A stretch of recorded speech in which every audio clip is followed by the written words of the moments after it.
The Community Podcast. I'm Mike Garboit, and my guest today is Kirsten Starcher from Outside in the Sun Productions. How's it going? All right. How you doing? Great.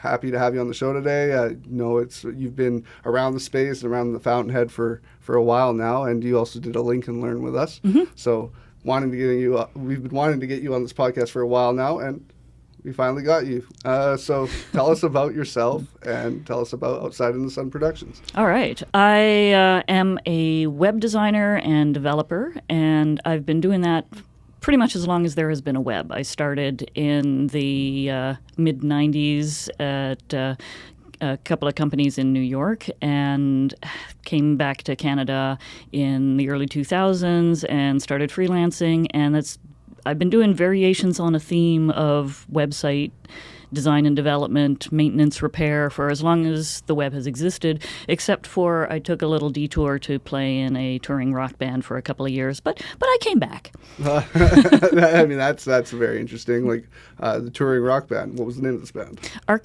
Arctic, nice. Yeah, I was bassist and keyboards. Awesome. Was that when you were still out in New York, or when you came? No, that was back here, and we toured around Canada a couple of times, and went to France once, and it was a ton of fun, and I'm glad I did it. But life moved on, I suppose. Yeah, I mean it's a tough industry. Yeah. It's a very tough. Being on the road is tough, as well as, I mean, the money can be tough too. It's a fun industry. It's something when you follow your passions. Yeah. It always ends up, for most people, ends up back to where you began. Yeah. I was pretty determined, but ultimately it was kind of like, if I go back to building WordPress sites, I can go on vacation that isn't just on tour. Yeah. I did love touring, though. Yeah, no, that's awesome. So you said you started when the net started, pretty much. Yeah. How much has it changed? Oh, God. I mean, what hasn't? Like the technology, the vibe. Back then it was new. Like I couldn't take a new media course. They called it new media, but there were no courses in it yet. So everything that you did, you just had to figure out on your own, and you would kind of see, I don't know, is this possible? And the company that I worked at, we were trying to do pretty innovative stuff. It was for a bunch of cable networks like Bravo, Independent Film Channel, American Movie Classics, and they wanted stuff that was cutting edge, and it really was pushing what can we do with the limited things that we have. So that might have been combining a Flash animation with a QuickTime movie before there was a way to combine the two. And I have just dated myself considerably by even mentioning those names. I mean, back in my day, it was called Macromedia Flash. I mean, what else will do? There's a few different things, JavaScript. Yeah, I mean, it's still around. Oh, God, yeah. It's actually pretty important still. There's different ways of using it, and the different things it can do, and how you code with it. That's changed completely. I just remember the domed Macs, the domed iMacs, and all the schools, like growing up, and all the Flash programs they taught you, like showed you, and it was a lot of the teachers just kind of learning with you as they were teaching you this stuff. Yeah, and it was changing constantly. And the attitude was totally different, too, because it was kind of, oh, wow, this is new and fun, and it's going to change the world. It's going to make the world a better place. Wow, look at what we can do. And I think we've all gotten a little jaded about that now, but it was a really exciting time. Yeah, I think we're kind of getting back to that time, though, where it is like the spawning of the internet obviously changed a lot of things. People were learning on the fly. I think we're kind of getting to that point now with school systems being a little bit, I'm not going to say not as necessary, because it is for many different things, but there's a lot of do-it-yourself stuff now that you used to have to pay thousands of dollars to learn these things. And people can teach themselves how to do it. I'm not saying like doctors, lawyers, but there is many positions out there that you can. I don't want a DIY doctor. No. Please, no. No. So when it comes to like learning on the fly for multiple other industries and people basically practicing and learning that way, it's proving to be pretty awesome, because not everybody learns the same way. Yeah. Well, that actually ties into one of the other projects that I'm working on at the moment too, which is partnering with a company that does online learning and e-learning.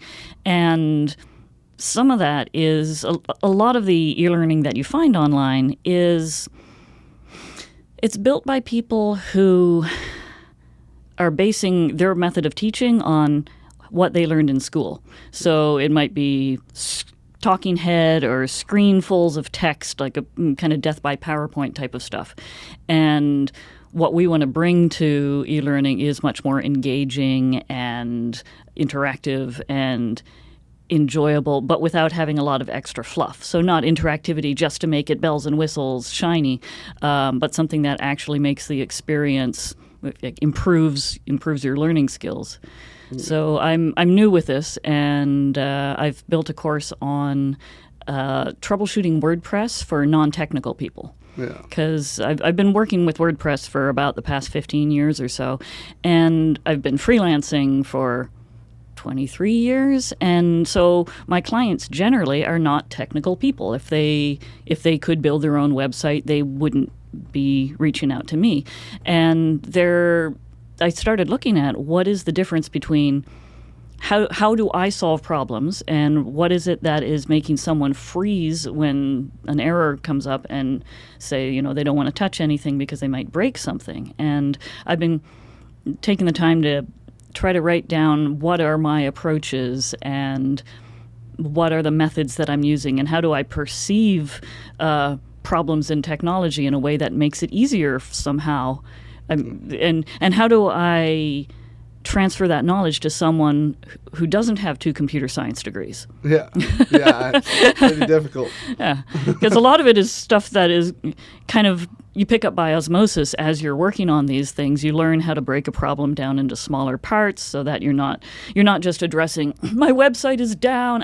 You're kind of looking at, okay, I'm getting this error that says that this particular component of it can't work, and just honing in on that, and just trying to find a way of communicating these techniques so that people because there are so many people who are responsible for their own website, small business owners and bloggers and artists, where they're not going to hire a company to build their site. They're just trying to make a go of it. It's not what they do for a living. It's not what they want to do, but somehow they got stuck with it.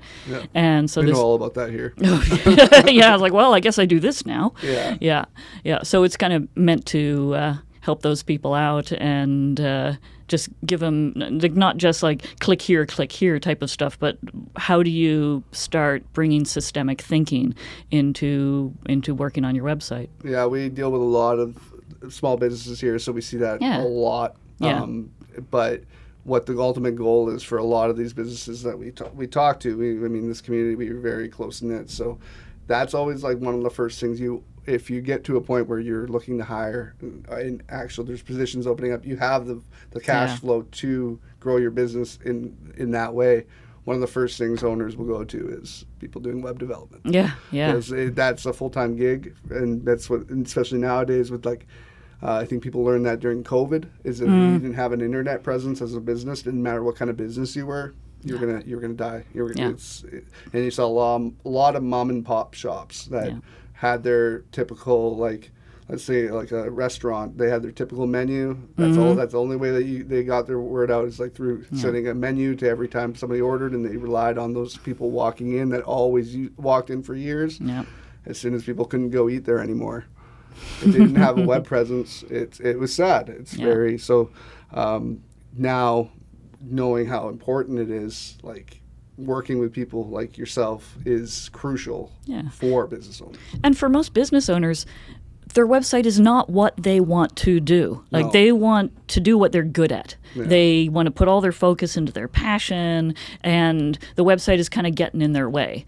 So I basically have 2 ways of offering help to people. I either can just take over the reins, do all the maintenance and repairs and updates, and take that off your plate, or I can help you learn to do it yourself. Because some people do want to, they enjoy the challenge. They may not have the technical background, but they can kind of figure their way around. So either way, I can and I do coaching as well for WordPress and WordPress troubleshooting. So if somebody is kind of struggling to figure out how to find things in their site, or why does not this thing work, we can step through that together, and I can show them I can not just fix their problem for them, but show them how it happened and kind of explain why it's happening in a way that is non-technical people friendly. Yeah, that's key. I mean, like, 'cause I know for a fact, like, Aaron and me, like, with the Fountainhead, Aaron is way more technical than I am.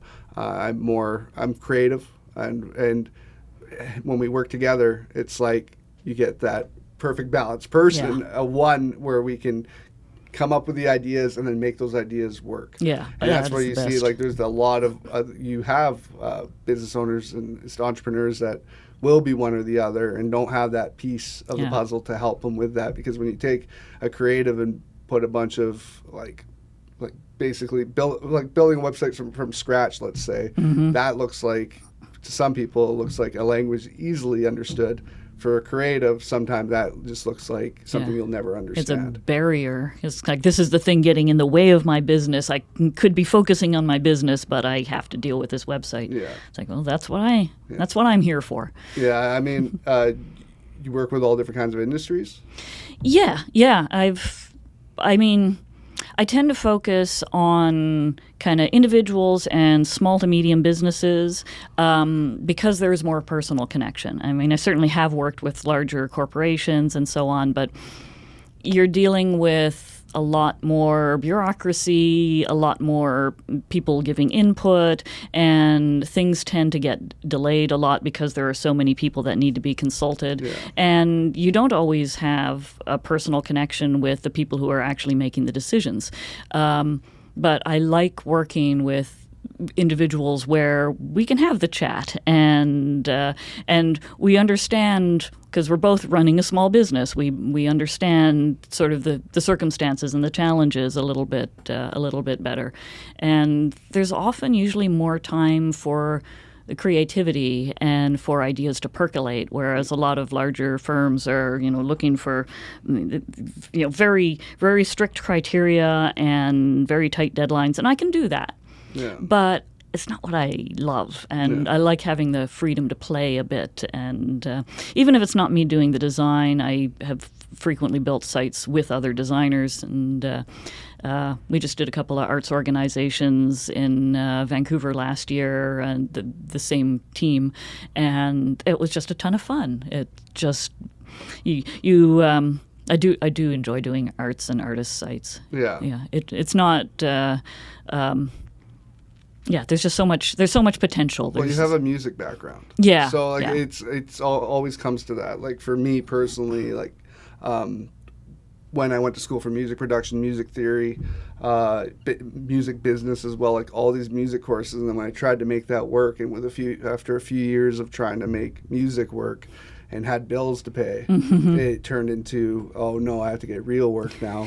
And now it's gotten to a point where, like, I worked in a lot of warehouse management for years, and then once we decided to open this up, it's like the co-working world, a little bit outside of my realm, but when it came to the media aspect of our model and the co-working, I was like, wow, I can finally, 10, 15 years later, whatever it was, more like 15, some odd years later, I could finally do what I went to school for. Not exactly, but at least something that I'm more like dedicated to and love. And that when you can take something that you love and make money from that, or do it for fun, as well as do what your normal work, you're always going to be a happier person. So if you're working with artists and creatives and people that are more so like yourself, you're going to mesh better. You're going to love working on those projects. You're going to love seeing them grow. You're going to,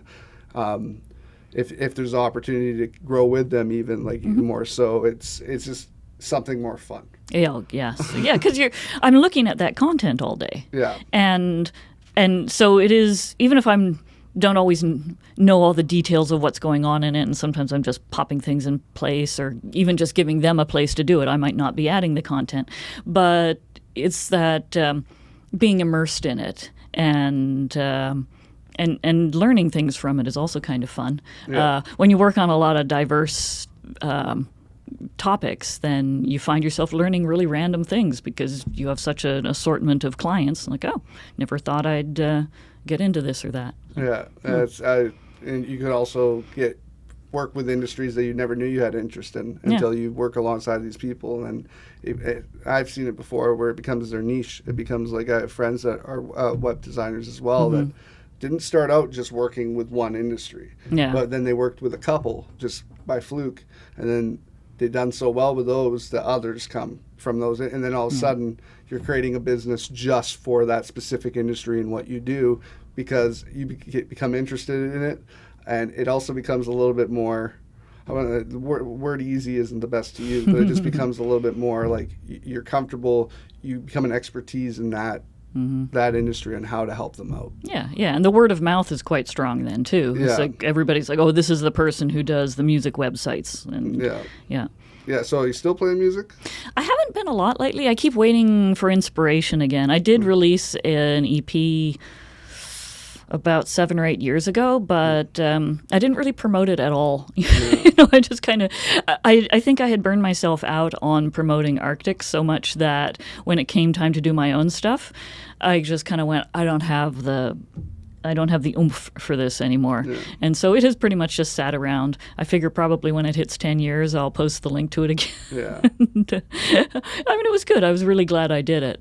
And I still, I'll noodle on the bass a little now and then, but I haven't really had any strong pull to perform with it. And I do love performing, but mostly what I just do now is karaoke. It's kind of fun to get up, and people have really low expectations of anyone at karaoke, and then I get up and do Tool and nail it. And What's your looks. What's your go-to Tool song?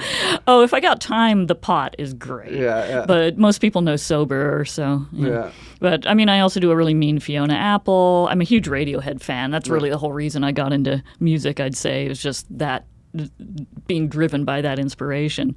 So, whatever's on the playlist. That's funny. Like, Radiohead is what I like to consider, like, one of the first genre-less bands. Yeah, totally. It's just like, you can't typecast them into any genre. It's kind of gotten that way in music now. Like you're seeing a lot of mixing and mashing of typical genres to a point where I don't really think they exist. I think everything's a form of pop now in reality. Yeah.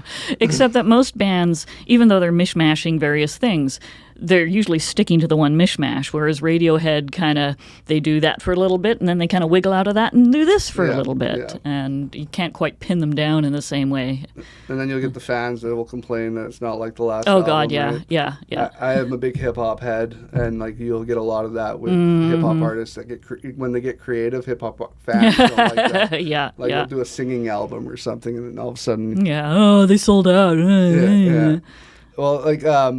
any cool projects you're working on right now that you can talk about, like when it comes to design? Well, these days I'm mostly throwing myself into this project I'm calling Facing Your Screen. And that is more about general troubleshooting skills for non-technical people. Like I was talking about, I have the WordPress course as part of that, but my broader picture on that is to offer a course that is the skills that would teach you troubleshooting pretty much anything, whether it's, your email won't load or your dishwasher is displaying an error, those sorts of things, because there is a systematic way of approaching it. But overall, the project is about the mindsets that we have around technology. And some of that might be around like smartphone addiction or just compulsion or the way that technology makes us feel. Just because I talk to so many people who will say like, oh, I hate having to do this stuff. I'm no good at it. And often brilliant people. That, like a lot of my clients are superb at what they do, like top at what they do, but they'll just say like, I just can't get my head around this. And some people, it makes them feel stupid because they're not, naturally great at technology. And when you look at the tiny fragment of time that humans have had computers, like it's basically the equivalent of holding your fingernail up against the Empire State Building. Yeah. Like we have had computers in our lives for such a short, like less than one lifetime. Yeah. And yet somehow people feel bad because it's not intuitive to them. It's not natural. Those of us for whom it does come naturally, we should be freaks of nature. Yeah. Like this is not Yeah. this is not a normal thing. We do not live in normal circumstances at all. No, it's a crazy time. Yeah. So it's kind of exploring that and exploring ways of how can we look at this that makes it a little easier, that takes the pressure off. What are some strategies for dealing with it? And I've been working on a book around that as well that's meant to be sort of like little moments, little bites, little things to think about. It's going to have illustrations. It's going to be very slow. It needs to be on paper. Yeah. And that's where I've been putting a lot of my attention for the past while, is kind of taking the 30 years of my career and 28 and distilling that into what is something that is useful to everybody at some level. Yeah, so he's more like getting into more of the teaching aspect of everything. Yeah, and kind of the courses. I know, like I mentioned earlier, the Lincoln Learn you did with us, like the response from the people that went, they all loved you. You go to a bunch of our events, and just the fact that I think like people don't realize how much socializing and just building a brand that way is how important it is for you. I mean, you've been doing it quite a long time, but still talking about it and showing your expertise to these people face to face, and also turning it into courses. Is something that makes it, I guess it refreshes it for you most likely? Yeah. I mean, it makes me look at it in a different way. And I don't get as excited about the new technologies anymore. I get more excited about the big picture. Yeah. I guess that's just sort of a thing that happens over time. I'm not going to stay up till 3 a.m. for figuring out, this great new JavaScript toolkit that everybody's talking about, and I'm going to build this thing in it. That's not really me now. Install it, and the next day they're talking about another one. That's it. I've seen so many things turn over and so many trendy tools that I kind of sit back and be like, okay, how has this got legs? Is it worth my learning it? I am not just going to jump on the bandwagon because there is a bandwagon. But yeah, I'm just more interested in people than I used to be. Yeah. Like back when I went and did my undergrad, computer science seemed sensible. And I mean, I always had a creative streak. I did an English minor kind of as a way of feeding that. I did a theater course and a poetry course and kind of whatever I could do to enrich that. I was never wholeheartedly a computer scientist in that way. And yeah, ways of combining that. Yeah, and that's what you need more of, honestly. That's usually the people that make the world go round, I find, is the people that can do a bit of both and know when to be serious and when to crack down on things, and then also know how to bring your real life passions into what you do every day. And your personality. Like, I finally feel like people show their true personalities nowadays. Like, it's better to be genuine. I think it's easier to read people in a way. I don't know if it is social media, what it is, but you notice, like, you walk into office spaces, it's not just corporate-looking people in business suits now. It's a lot more just people being themselves and working alongside one another for their personalities. Like, they agree, they enjoy each other's company. There's a little bit more just think acceptance to that. Yeah. I think some of that might have come from during COVID. We'd all kind of ask each other, "Oh, how are you doing?" And you couldn't really be fine anymore. I think I've talked to more people who said that they started giving more real answers then. Like just getting by, just doing okay. And I mean, I don't know if that level of honesty is in every situation. I like it to be there when it can be.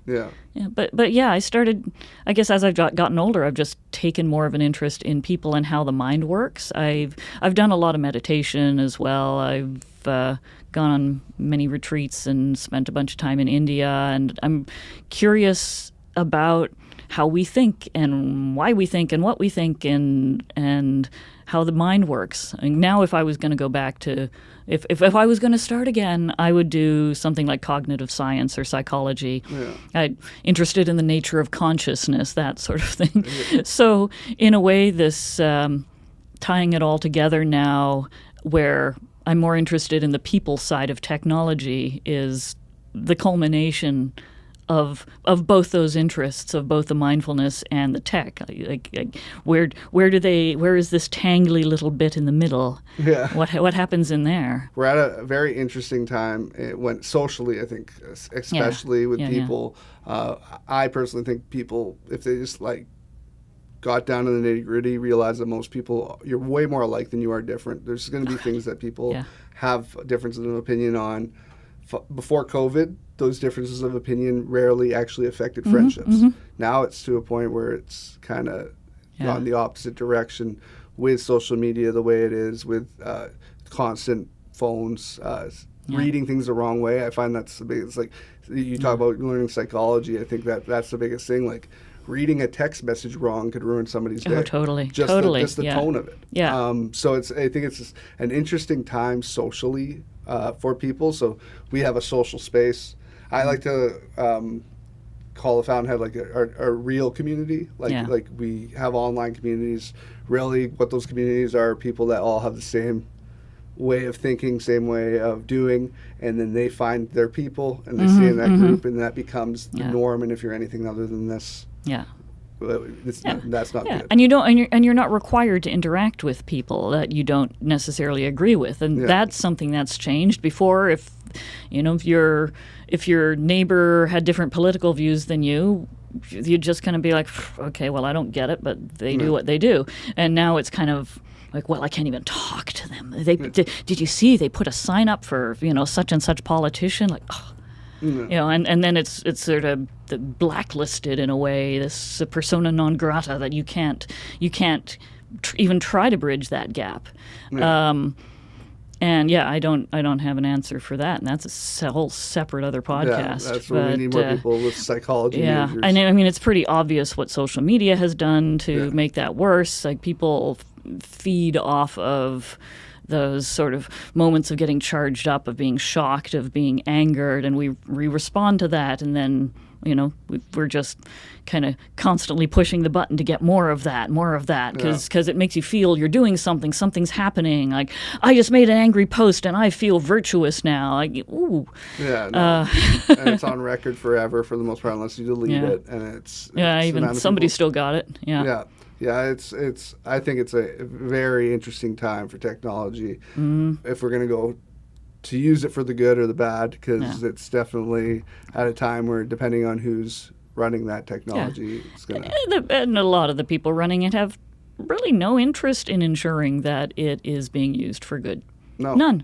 So it's kind of up to us, but human nature being what it is, there's always going to be some bad actors. Always. And so, it's going to get interesting. It's already interesting. It's going to get more interesting. Oh, yeah, by the day. I think it's. I think what used to take years for, like, things to change slowly, now it's literally by the day. Something drastic will happen daily. And I was thinking a while ago, like, there was a time where if you wanted to know the news, you had to wait until it was on at 6 o'clock. Yeah. And maybe you got a newspaper earlier that day, but that was it. And you had this whole beautiful gap of time in between where you were blissfully oblivious. Yeah. And now it's kind of this, you got to check because something might have happened. Well, what is it now? Well, what is it now? And your phone is kind of lurking there, and you might be missing something. And it's such an unconscious thing. I mean, how many of us pull the phone out of the pocket and then are like, why am I looking at this? What was I going to do? We're just kind of looking for some little dopamine hit of, oh, I got a new message, or, oh, this thing just happened. We're looking for a little rush from our phone every time we take it out of the pocket and don't always even know why.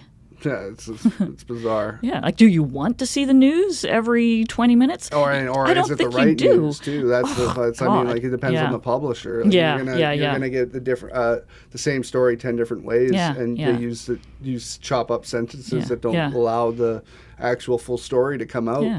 Well, we don't even read it the 10 different ways or watch it the 10 different ways. We just get one way, the way that an algorithm has determined that we're most likely to feel something and respond to it. Yeah. So we'll get into our little silos where, I'm only going to get news that is tailored to, my particular leaning. Because if I were to see the other side, then I might get enraged and I might close it. And we don't want that. I need to be enraged in just the right way to keep me coming back for more. Yeah, 100%. 100%. Are you working with AI much now? In the sense that I use it as a collaborator now and then. I bounce ideas off of it. If I'm stuck, I get it to help me out a bit. Sometimes I'll ask it for a bunch of suggestions for, like, a subject line for a email newsletter. Yeah. And I'll look at it and I'll go, oh, God, those are awful. Yeah. But I take one of them and I adapt it to a bit more me. Yeah. And, I get advice from it. I use it occasionally for coding, but with major caveats, because I have had it wrong more often than I can count, where it really helpfully tries to give me, like, okay, here's a function, just pop in this function, and I kind of look at that and I'm like, don't think so, man. Or try it and it's like, no, that thing that you've just included in there, that doesn't exist. Oh, I'm sorry. And it gives me a revised version. That also doesn't work, and have to go back and forth a bunch of times. But even if I have to do that for 5-10 minutes, it may still have saved me half an hour of beating my head against a wall just to find out myself that it couldn't be done. Yeah. I take certain things about it with a grain of salt. I have also been really surprised by how insightful it can be on certain things. I keep noticing that it really butters you up when you ask a question. Yeah. Oh, that's a really insightful question. Yeah. Oh, good thought. Oh, nice catch. And it's funny watching my own reaction to that. Because, of course, we all want to be told that we're, clever and insightful and thoughtful. And here is this machine just doing exactly that for us. And I kind of know, all right, I can tell it, dial it back, man. Just like, okay, only tell me that if it really is outside the norm by 20%. I don't know how you measure that, but you figure it out. Yeah. But also, it's kind of nice to have that validation. Yeah, 100%. I've heard numerous stories about, because, times are rough when it comes financially for a lot of people. And they say the first thing that goes is, like, anything aesthetic. If you can't afford it, the aesthetic things go that you like to get for yourself. Also, like, helping mental health, which is such a thing now. So people use it for therapy. Like, literally will pop in all their problems and how they should feel. And that's where you see the good of it all. It definitely, like, if somebody's sitting at home lonely, upset, any reason, and they don't have people to talk to. Yeah, but that can also backfire. Yeah. And there's been some reported cases, because also AI very often tells you what it thinks you want to hear. Yeah. And sometimes it will feed into people's mental health issues and will support the kind of outrageous claims that they might be making about something, and it'll kind of add fuel to the fire. So I've read about a couple of those instances that got really extreme and, quite dangerous for the people involved, where, they really entered into a connection with something that was feeding them very not helpful stuff. But I also know people that have used it for therapy purposes with a little bit of distance in that way, and it's really been helpful. I heard a story last week, I think it was last week, about a guy leaving his fiance because he fallen in love with his chatbot.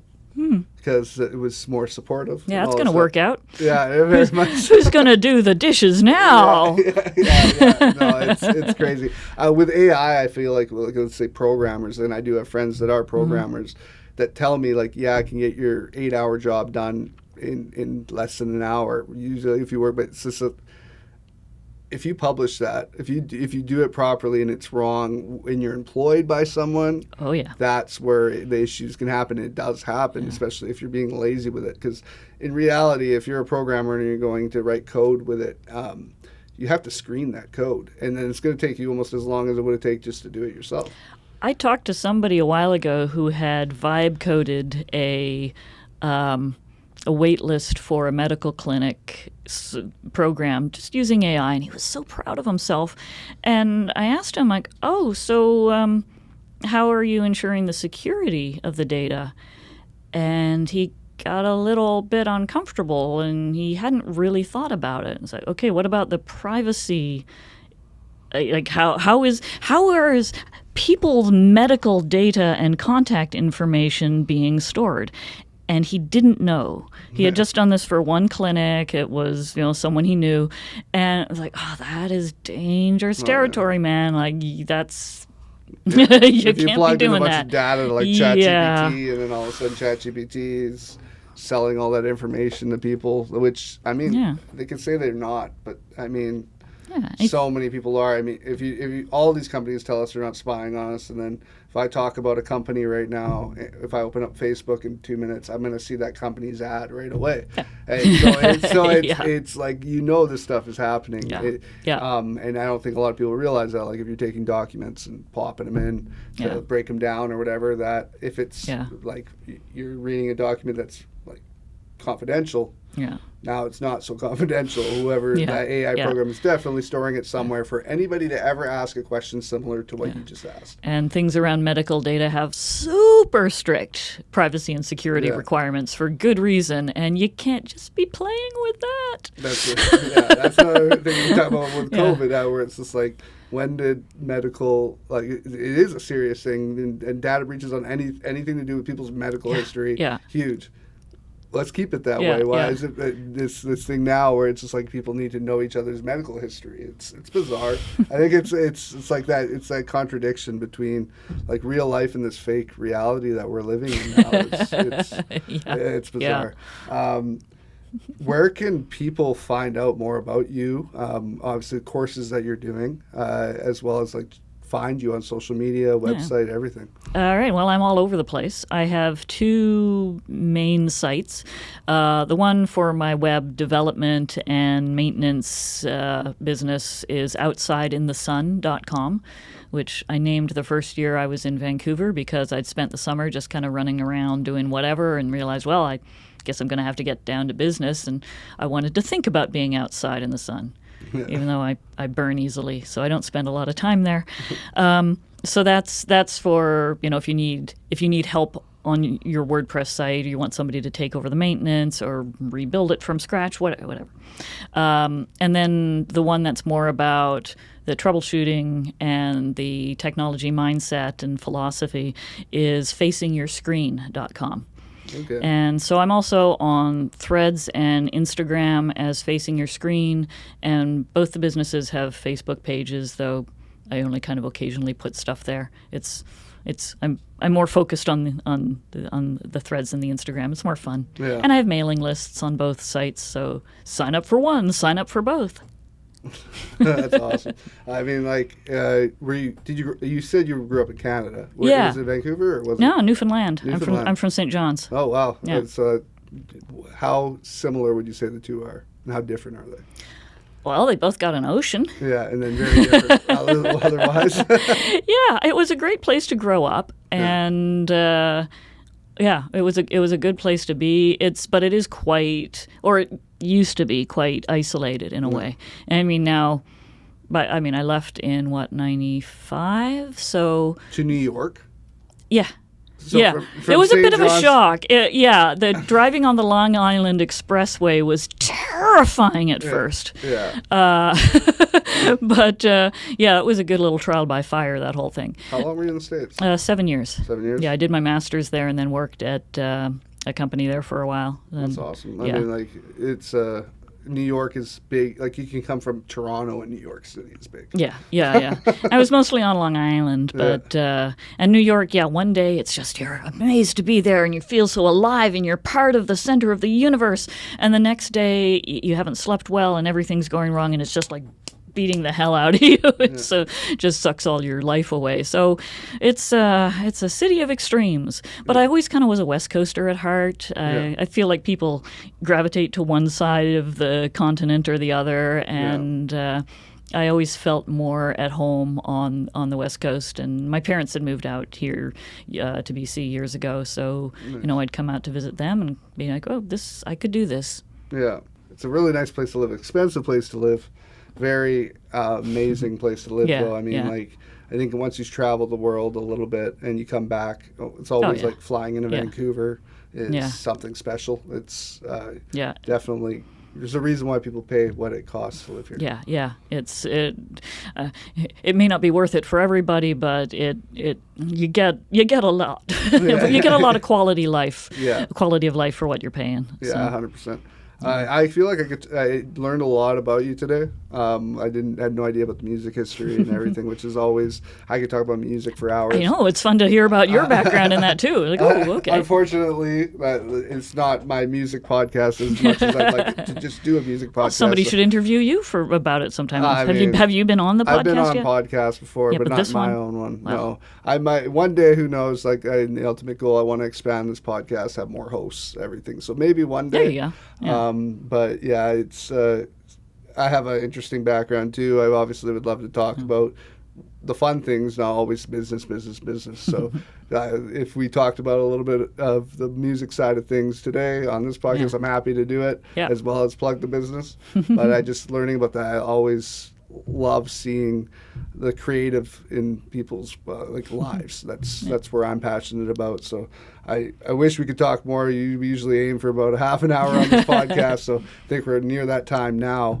But yeah, thank you so much for being on the podcast today. I'd love to chat more in the future, as well as like obviously around the space, and you maybe do another Lincoln Learn, because I think you definitely have a lot of information to give. You enjoy giving it as well. Yeah, thanks. Well, I'm going to be around. I'm going to keep coming back. I like it here. So. Yeah. It's something we think is special. It is. It's always nice to see small business communities coming together.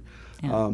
Also, just like I think COVID created something in people. It either went to one extreme where you got super competitive with your competition, or people decided, I could work together with these, what would typically be my competition. And I think there's that mind frame actually works a lot better for a lot. A lot. I mean, some industries it might not work out for, but I think for most it will. Especially if you kind of bring out your own vibe into your business. That's the one thing. Like if you can bring who you really are into your business, no matter that industry, you're going to connect with other people like that who would go to you for that reason. Yeah. So this is how I look at business now. Yep. Just do the thing. And be yourself doing it. Yeah. Well, thank you so much again. And thanks for watching the show today. Make sure to subscribe to our channel and hit that like button. If you would like to be on the show yourself, or you know somebody who would like to be on the show, make sure you hit up the comment section or go to thefountainheadnetwork.com, the podcast section there, and just hit us up that way, because we'd love to hear your story as well. I'm Mike Arboit. Our guest today was Kirsten Starcher from Outside in the Sun Productions. Have a good one.